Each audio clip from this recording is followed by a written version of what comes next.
activity today. This morning, I learned English with my beautiful mom. We learned about there is and there are. Do you know what is it? Well, I will explain it to you all. There is and there are is an expression of existence. For example, first, there is an eagle in the sky. An eagle is one, so we use there is. Second, there are many animals in the zoo.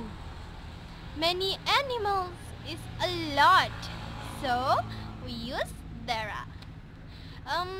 The point is the subject is right next to there is there are. Okay, do you understand? Well, see you next time. Bye bye bye.